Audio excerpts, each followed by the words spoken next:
We are back with new episodes on Mating Matters, and we'll be releasing a brand new one every 2 weeks until the end of the year. Thank you to all our listeners for your patience. We have some exciting shows coming up, so stay with us. Humans are wired to reproduce. However, in our lifespan, there's a fertility window for both men and women, and that's the only time they can produce healthy offspring who will grow up to create healthy offspring themselves. But during our recent history, that fertility window has been shifting downward in the lifespan. In this episode, we ask, why is that evolving?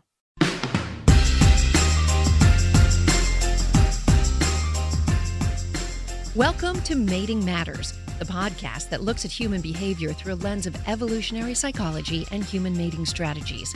I'm Dr. Wendy Walsh with producer Brooke Peterson. On this episode, Precocious Puberty, we look at a modern medical diagnosis that just might make our ancient hunter-gatherer ancestors laugh out loud. Precocious puberty? Before we get there, let's make sure we all understand reproductive science. First, in order to make a baby, you need one female egg and as many speedy male sperms as possible to race to the golden prize. Once the champion arrives, the female egg opens the door and then closes up tightly behind him. He wins! But this only works if the female reproductive cycle is in the ovulation phase. That's 3 days of the month when she's fertile. How does a man know when a woman is ovulating? Well, you'll have to listen to our Mating Matters episode called Hidden Eggs to learn more about that. At the end of each, usually about 28-day cycle, if there's no implantation, a woman menstruates. Her body discharges blood and other materials from the lining of the uterus. It happens about once a month from puberty until menopause, except during pregnancy. And for some reason, this very natural event causes great embarrassment when it's mentioned. Listen to these parents. They're asked to educate their children about female menstruation in the YouTube video called Parents Explain Periods on the channel The Cut. Honestly, you really should watch the video to see the looks on these kids' faces. Ew. But it comes out in kind of a little bit of a bloody mess. Kind of yucky. But it's a part of life. You got to go through it. Yeah. Is the blood normal blood or is it like special type of blood? The inside of the uterus gets really thick and warm and gushy. And in boys, sexual changes begin with the enlargement of the scrotum and testes, followed by lengthening of the penis. Next appear pubic hair, armpit hair, and facial hair. Now listen to these parents of boys from the video Talking to Kids About Puberty from the YouTube channel, The House of Wellness. When you came to the bathroom the other day and you said to me you had something on your face, what was that? Oh, yeah, a moustache. Well, that's when puberty starts, when that sort of stuff starts happening. Jackson, what are your thoughts on puberty, considering you are in the midst of it? I absolutely hate it. Why? My face? What about it? It's got pimples all over it. Yeah, hormone-induced acne often comes to both sexes. In the United States, boys typically have their first ejaculation between the ages of 12 and 14, and girls usually get their first period during the same window. Although, I admit, I was kind of on the late side. I was 14, but really almost 15 before I got my period. I was super skinny, so I probably wasn't high estrogen. How old were you, Brooke? I was 13, almost 14, so just like a year younger than you. Yeah. Yeah, older. But I late. remember distinctly being the last of my bunch without having started my period. Well, I thought I was last, but I heard this rumor of this girl at high school who was like 18. We're all like, woo. Oh my gosh. It happens.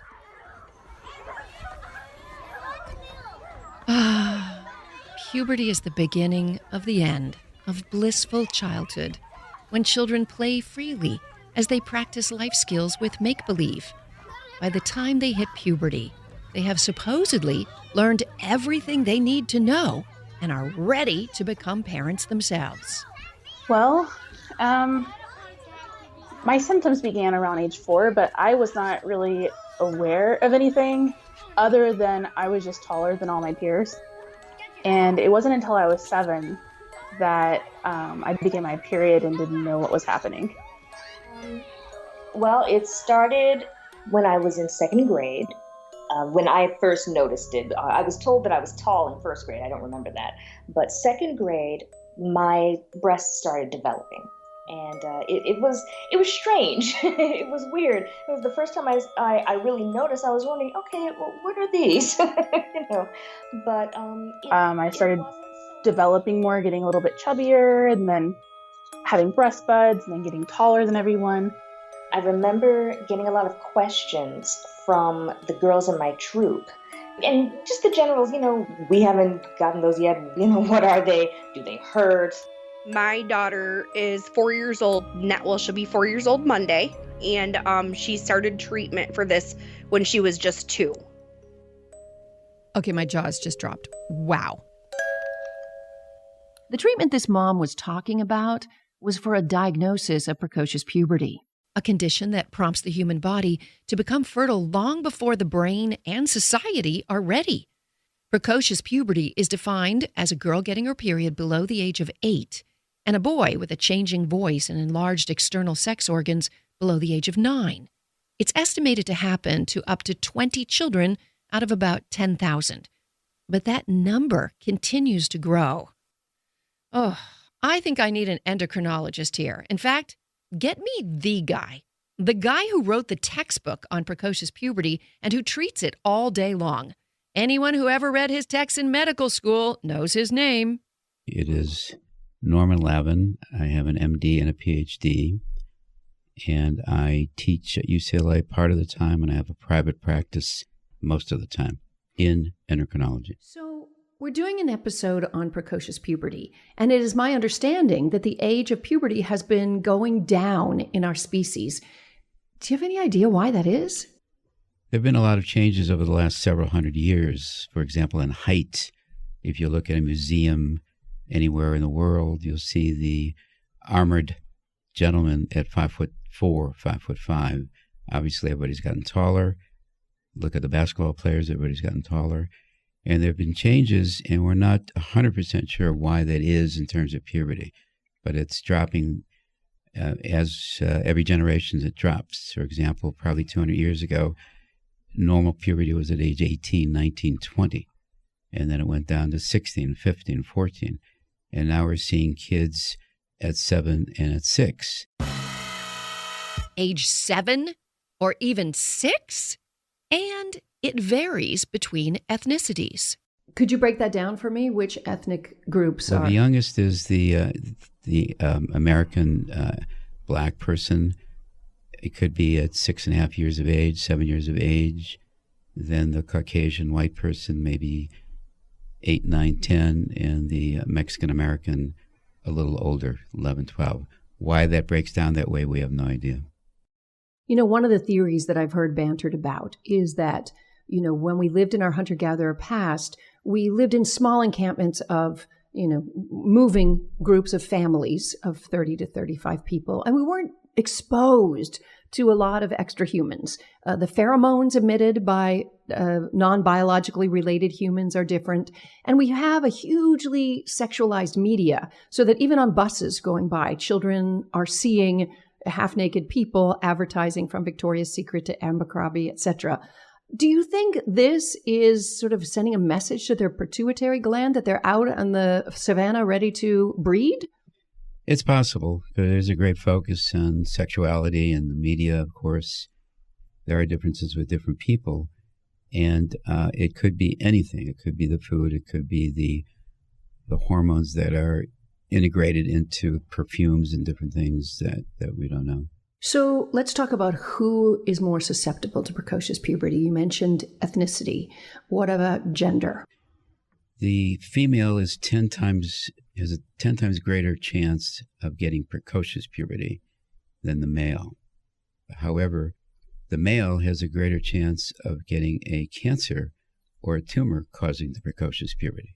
While the majority of people who experience precocious puberty do so for some mysterious reason, a smaller percentage have a tumor in the brain, adrenal gland, testes, or ovaries that triggers untimely puberty.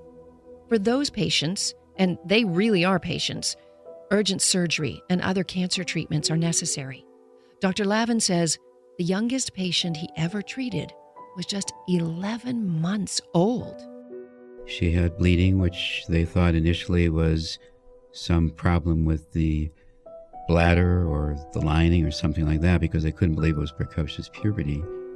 And so after about 3 months, the primary doctor, the pediatrician, said, boy, this is kind of a regular pattern.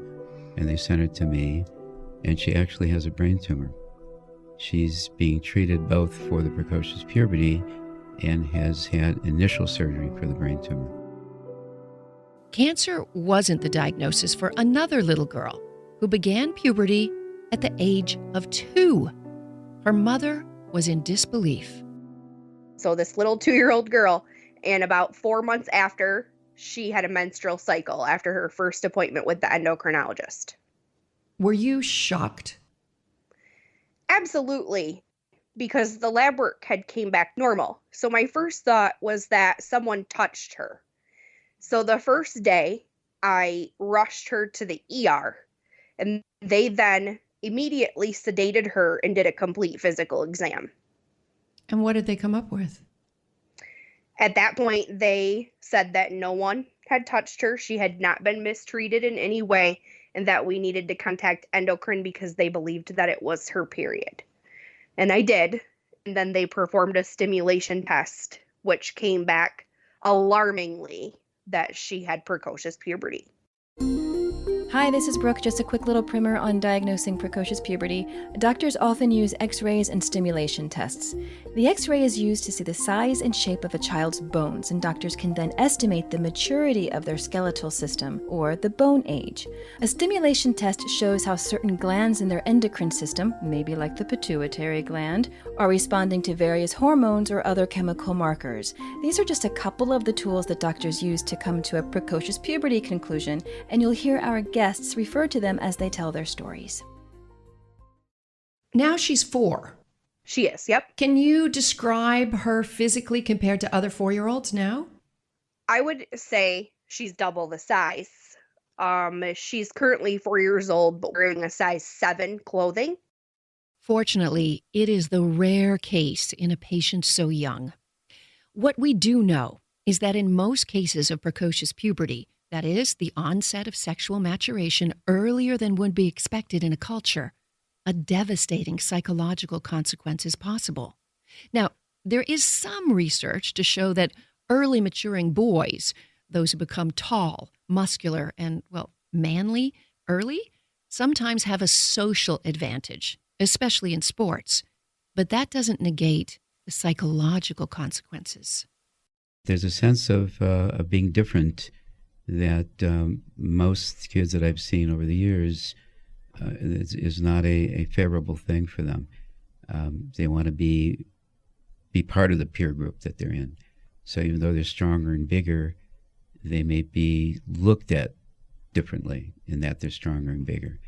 So if it was really a very positive thing, I probably wouldn't see these kids. They wouldn't come to me.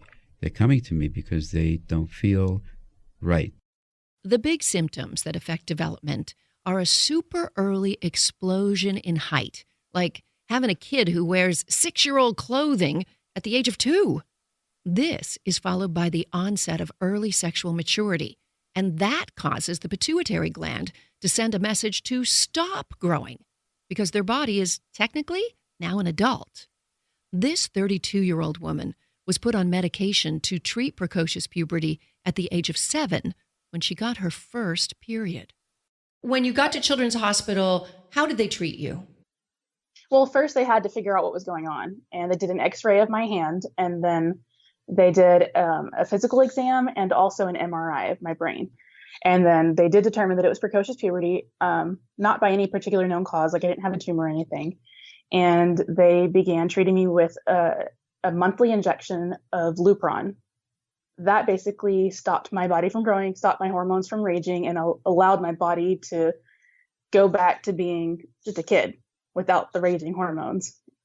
And so I was 5 foot when I was 7, and I stayed 5 within an inch of 5 foot until I was 11 when they took me off of the medication. The reason why I was on it for so long is because I was so advanced that they weren't even sure how much I would even grow after that. My bone age was 14 when I was 7, and they were concerned that I was almost there at adult height. Thankfully, I grew to 5'4" after I was taken off medication. As with this woman's experience, UCLA's Dr. Lavin says that if caught early, the physical impact of precocious puberty can be treated with puberty blockers to slow down the whole process. But the emotional piece is another matter. You might feel that you're superior to other people. You might feel you're inferior because you're different. So there's a lot of changes, as you and I know, and anybody listening might know, when you go through puberty. But having puberty at a very young age is kind of a trigger to perhaps be more aggressive than you would be, more concerned about your body than you would be at an age when you shouldn't be thinking of those things. You know, I don't really remember being childlike, if that makes sense. I remember always being really advanced for my age, emotionally, and of course physically. Explain it. But one of the symptoms of a child who's going through precocious puberty is being hyper-emotional. I was hyper-emotional, maybe what they would deem a quote-unquote drama queen. My advice to parents is keep in mind your child is going through emotions that you should only be handling and tackling when you're 13, 14, teenage years and older. And they're having to go through it at 3, 4, 5, 6, 7 years old. And that's a lot for a child to handle emotionally. And how you react. I, of course, felt so abnormal to everyone. And I believe my body dysmorphia today is because of my precocious puberty being caught so late and me being treated so late. Body dysmorphic disorder. According to the Diagnostic and Statistical Manual of Mental Disorders, it's defined as preoccupation with one or more perceived defects or flaws in physical appearance that aren't observable or appear slight to others. This preoccupation causes clinically significant distress or impairment in social, occupational, and other areas of functioning. For example, some people who suffer from anorexia nervosa have body dysmorphic disorder, where they actually look in the mirror and see an overweight person, no matter how slim they are. With people who experience precocious puberty, body dysmorphia can present itself in 2 ways. Some people may feel especially self-conscious about their shorter stature as an adult, or because they were very tall during their formative years, they may feel like a giant when clearly they aren't. Remember, this woman is 5'4" tall. That's 1 meter 63 centimeters. I feel like I am 6 foot. I feel like I am tall and that I hover over everyone. I feel huge because for so many years I towered over everyone my age and was, there were teachers that were my height, and I always felt bigger than everyone. And to this day, I still feel that way. I always felt like the Stay Puft Marshmallow guy walking through town, But unfortunately, I still suffer from that feeling of I'm just so big and my presence is just always seen. So much so that I try to blend clothing-wise. I try to stay more conservative. I try to wear neutral colors. I just want to blend in the crowd because I always felt for so long that I stood out from everyone. As I mentioned, sometimes people who experience precocious puberty stop growing too soon. The body's timing has been thrown off by the malfunctioning pituitary gland. So they could have another kind of anxiety about their body that's not all in their heads. I am 4 foot 8.5 inches. The first time that was measured was at 12 years old, and I have not grown since. While her height stalled, her sexual organs blossomed like a grown woman. In elementary school, many children who experience precocious puberty suffer sexual harassment at an early age. I think it was 7th grade. There was a boy who asked me if my breasts were real, and I told him that was none of his business. And he reached out and grabbed me, and that was not pleasant. It was more shocking than painful, thankfully, but it unnerved me, it scared me. So yeah, I had to deal with issues on that level.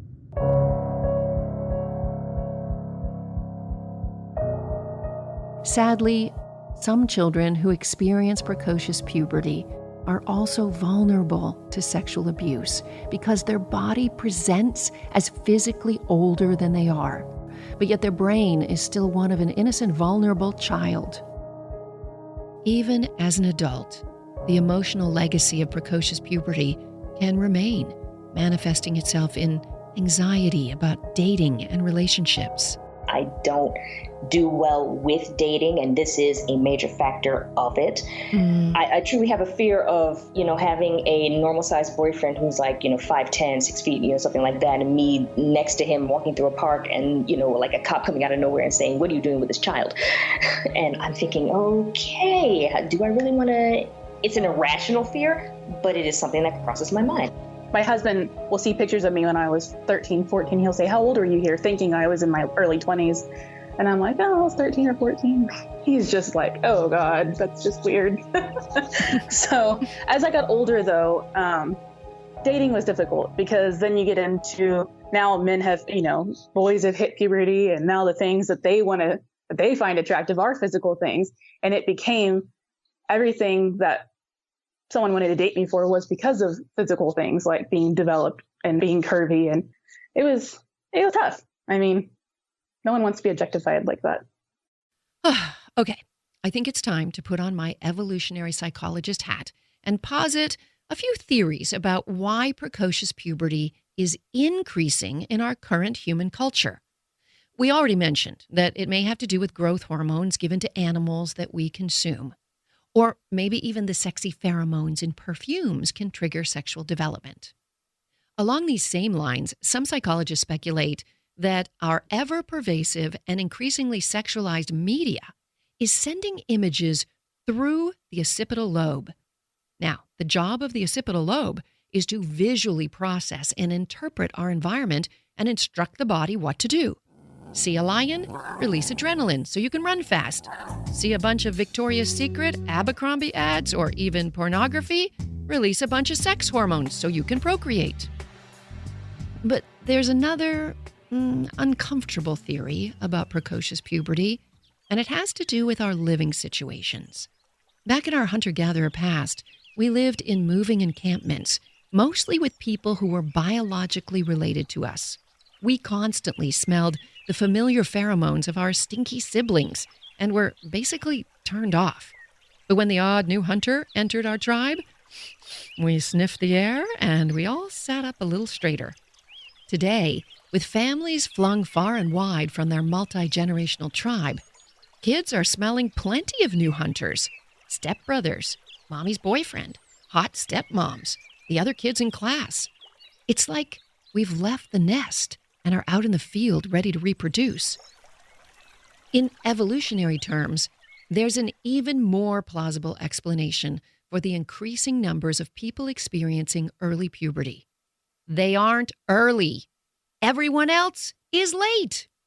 Researchers Mark Hansen, who runs the Center for the Developmental Origins of Health and Disease at the University of Southampton in the UK, and his partner, Peter Gluckman, who leads the Liggins Institute at the University of Auckland, New Zealand, have focused their work on estimating the age of human puberty in our ancient past. Their research has stretched way back, even beyond the Stone Age. And what did they find out? Our hunter-gatherer ancestors all had what would be considered today to be precocious puberty. Hansen and Gluckman's study concludes it was the advent of farming that caused humans to develop delayed puberty. Believe it or not, farming actually decreased people's nutrition. Now, stay with me.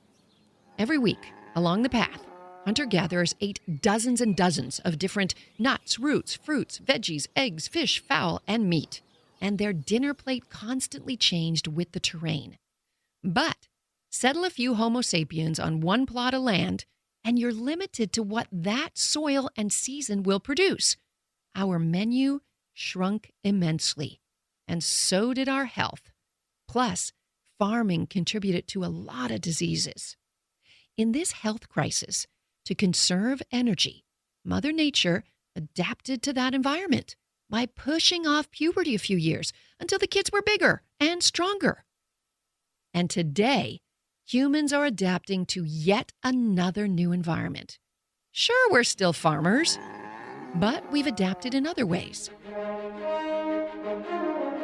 We've started to import lots of different foods from around the planet.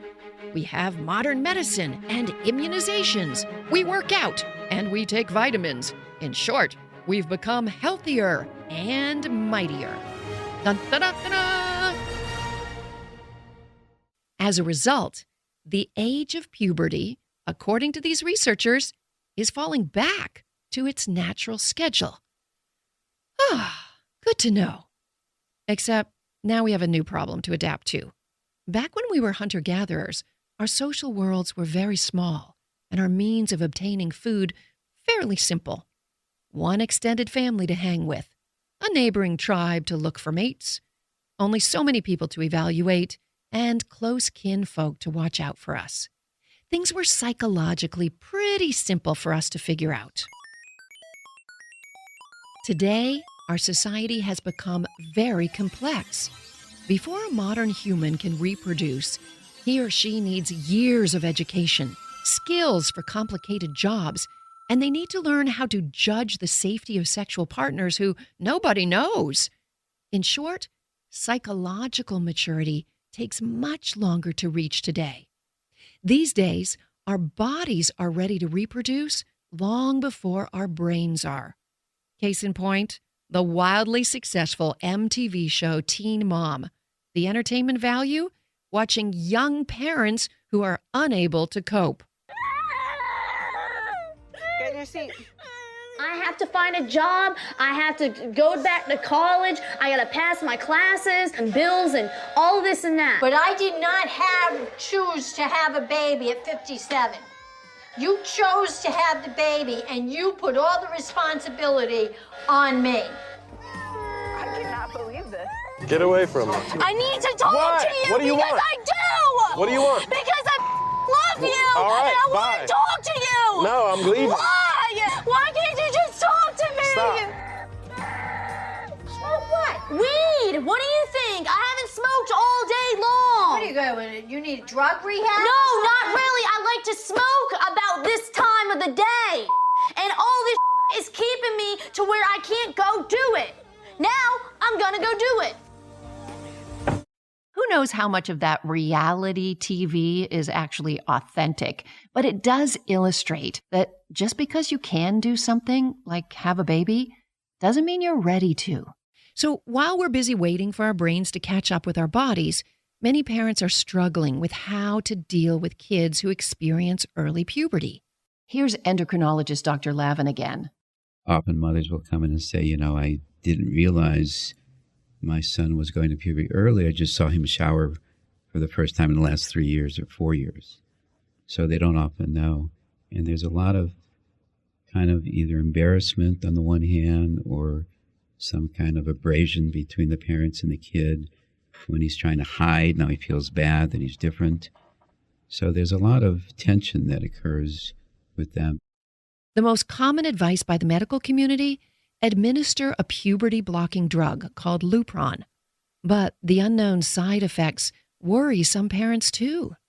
Through my research, when I was deciding what I was supposed to do, all I found was negative stuff. And that was really deterring for me. There was actually a period of 3 months where I took my daughter off the injection because I was so incredibly scared of the unknown, if that makes sense. And then I decided that I absolutely had to treat her because of her age and given everything I was educated on about the actual disorder. It's one of the earlier medications, and it's persisted for 40 years, which gives it a lot of credibility and a lot of knowledge about its potential side effects. We have, in my group, both in my private practice and at UCLA, I've never seen a side effect to any of these kids. So we're not sure. Certainly can side effects occur with anything. They could occur with aspirin. They could occur with eating a pizza. And the advice from this woman who went through precocious puberty herself, directed to a new breed of natural parents who shun drug therapy? before someone is afraid of the side effects, I would say weigh the cons of not treating out more, because the emotional, just for me not being treated from age 4 to 7, it had a huge negative emotional impact on me. I wish my parents would have noticed things sooner and had me treated sooner. I think it would have made a big difference. Here's some totally impractical advice. Just wait a few hundred years or so, when our brains will eventually catch up with our bodies. But it is kind of interesting to consider, though, that for the first time in our species' history, we have become sexually mature before becoming psychologically ready to really function as adults. In the meantime, I'm cheering for free condoms in middle school.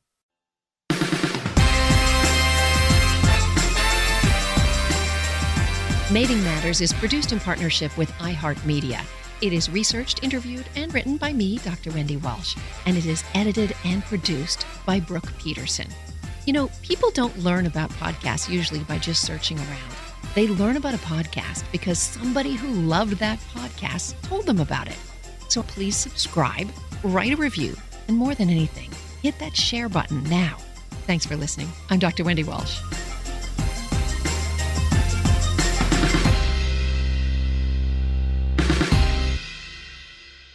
This is Brooke again. I'd just like to add here that as we were putting this episode together, we did try to find men to talk about their experience of precocious puberty as boys. Unfortunately, we didn't have much luck.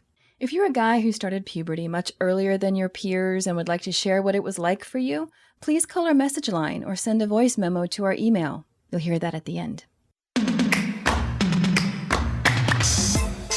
Honestly, when I got my period, I didn't notice any changes. I just went to the restroom. I was 12 years old and I was bleeding, so I definitely freaked out.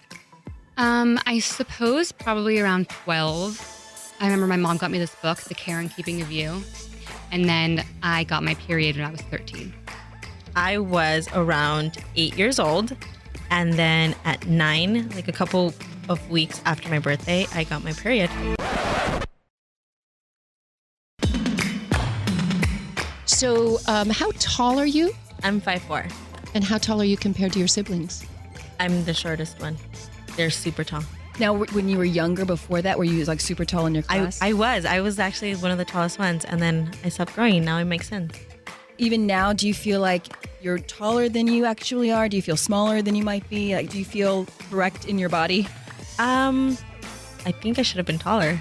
I always say that I'm 5'7". I'm really not 5'7". I'm 5'4", obviously. But I definitely, that makes so much sense now. If you'd like to contact us, we'd love to hear from you. You can call the Mating Matters voicemail at 323-207-8277. Or you can record a voice memo and email it to us at matingmatters@iheartmedia.com. The sound was pretty good, eh?